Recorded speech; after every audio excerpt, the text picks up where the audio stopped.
Yo! What is up mga tol? It's your boy. Sino pa ba? It's Sisiw ni Pedro back in the house. Arita di subong sa bag-o tanga individual subject video. Yokozoe. Sige, wag na tayo paligoy-ligoy pa. First year ka, first sem, nag-aarik sa Prinsu pre. BSME. And this thing is made for you. Individual subject video, number 2. So what? Ano nga ba yung topic natin ngayon pre? Aluan pre. And tinatawag rin to natin na DC or Difficult Calculus. Ay, Differential Calculus pre.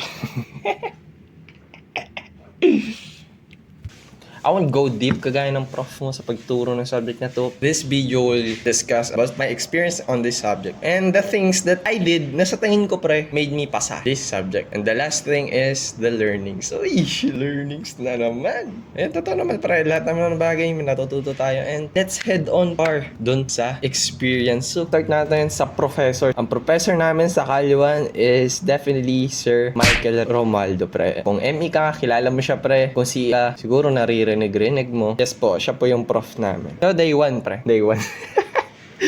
First day pre, pakilala kami agad. Nagpakilala si sir. And guess what? Yun yung pinakatahimik na klase sa buong first week namin pre. Oh man. Grinder. Yan. Bye. Let's go. We back. Kakainis. Wala kasi akong recording studio pre. Wala ako pa lumipat yan. May grinder pala doon. My bad.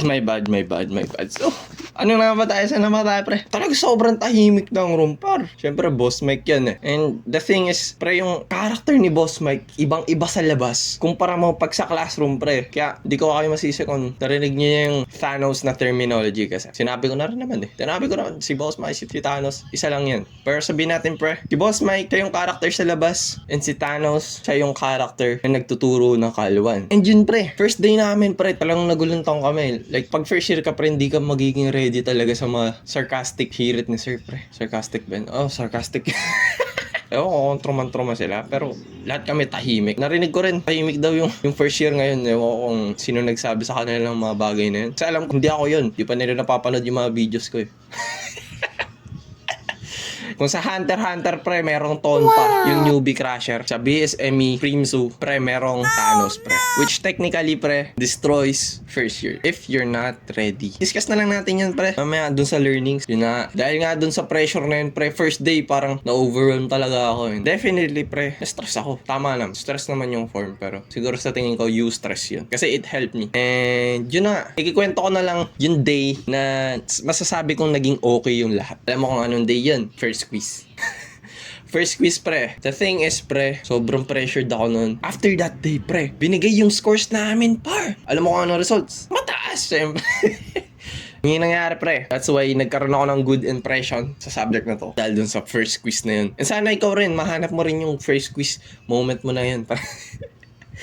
Na mamahalin mo yung subject. Yun lang. Move on na tayo par sa things that I think made me pasa. So ito na pare. Ginawa ko nun. Siyempre na-stress ako first day. All I did is advanced study. Yun pre. Kwentuhan na naman. First day nun pre. Sinabi sa amin na may YouTube channel. Si Chopa ni Boss Mike. Ayun pre. Nanonood lang ako na nanonood. Inaral ko yung mga bagay na tingin ko mahina ako. And the second thing is practice. Practice talaga par. Pinaka-important na bagay na gagawin mo. Kung may math sa mga subjects mo, all you have to do is practice. Kasi bakit pa kailangan mag-practice pre? Kasi there are instances pre na yung pinapractice mo, yun din yung lalabas. I believe sobrang helpful na tong practice. Ito yung nag-save sa akin. Nung nagpa-practice ako pre, most nung mga na-practice kong problems, yun yung mga lumabas sa quiz. And it helped me a lot. Ganun din sa exam. Applicable din to sa exam. Yun pre. Sige, move on tayo sa learnings. Siguro first, what I've learned doon pre is, first of all, find your own style. What do I mean by this pre? Sinasabi ko lang dito pre, find your own way. Matututo ka kasi pre, nung first time kami, medyo bitin talaga magturo si Boss Mike. What he did is, he teaches us yung mga fundamentals. And ang nangyayari dun sa akin, pre, medyo slow ako sa mga ganung bagay. And ang ginawa ko, pre, I made my own style of learning. Ayun, pre, time management din talaga. Mahalaga to. Di mo rin masisi, pre, kasi alam ko naman, pa, marami ka pinagkakaabalan dyan, di lang sa school. 1 hour every day of studying is enough. And maraming oras na yun para mag-aral. So, the other thing is, be a blank slate. Ano bang ibig sabihin na to, pre? Sa college, pre, kailangan mo talagang i-absorb. Para kang baby dito, pre, na tinuturuan. And remember, pre, baby ka. Don't be hard hard on yourself, pre. Kailangan mong ituro sa sarili mo, step by step, and to understand every process. May suggestion ako, pre. Kay homemade math ka pumunta ka. Kasi I believe, pre, natuturo naman ako kay homemade math. Kasi tinuturo niya talaga doon yung fundamentals and step by step. Kahit yung unnecessary para sa akin na step by step, andun, pre. And to you, siguro, helpful sa'yo yun. And maybe you'll understand more if you saw that process. The last thing siguro, pre, ito na lang, kaya.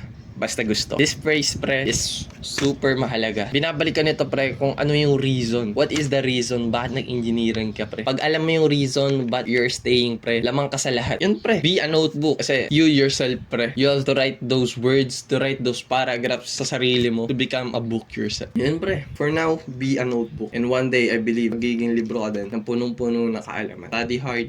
Study wiser. Kaya mo yan, magiging engineer tayo. Para sa mga first year dyan, congrats pala sa inyong lahat. Welcome to the 4th week na ba to? And alam mo na, pre, gising ka na sa katotohanan na ganito ang buhay ng engineering. 3 days ng klase.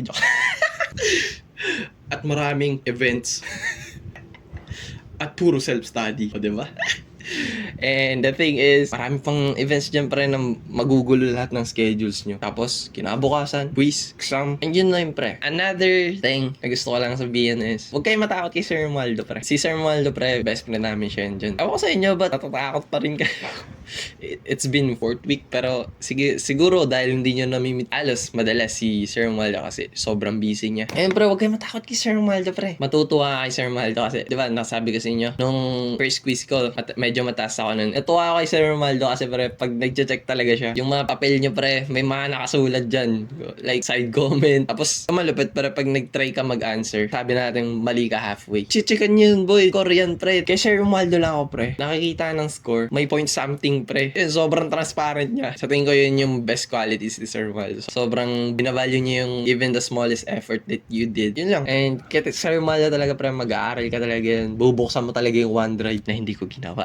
Joke lang. Gagawin ko na ginagawa ko na ngayon. Yun, aralin mo lang. Aral lang ang aral. Huwag ka matakot pre. Mga prof dyan, di mo kalaban sila yan. Pinakakalaban mo is yung sarili mo. Yun lang. Kaya mo yan. Pagpatuloy mo lang. Aral tayo pa. Peace.